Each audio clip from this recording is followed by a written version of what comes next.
আসসালামু আলাইকুম প্রিয় বন্ধুরা, আমি এমডি শেখ ফরিদ, দোহা নবাবগঞ্জ, ঢাকা, বাংলাদেশ।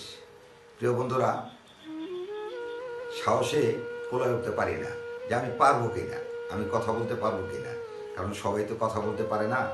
ঠিক সেরকমই আমি একজন ব্যক্তি যিনি নাকি ইউটিউব ফেসবুকে কথা বলতে পারি না। প্রিয় বন্ধুরা, তবু একটু চলে আসলাম। ঈদ ঈদ মোবারক। কারণ আমাদের অনেক বন্ধুরা প্রবাসে আছেন, তাদের আজকে কি ঈদ হচ্ছে, ঈদ ঈদ মোবারক, তাই না?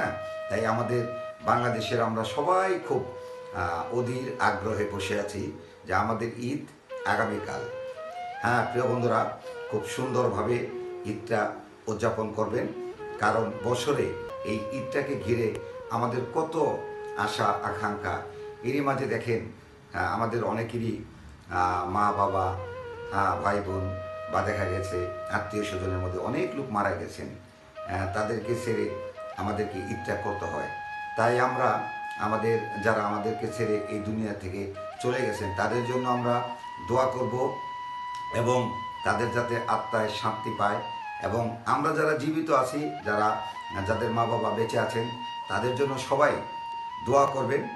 সবাইকে ঈদের শুভেচ্ছা আবারও জানিয়ে আজকের মতো বিদায় নিচ্ছি। ঈদ মোবারক, ঈদ মোবারক, ঈদ মোবারক।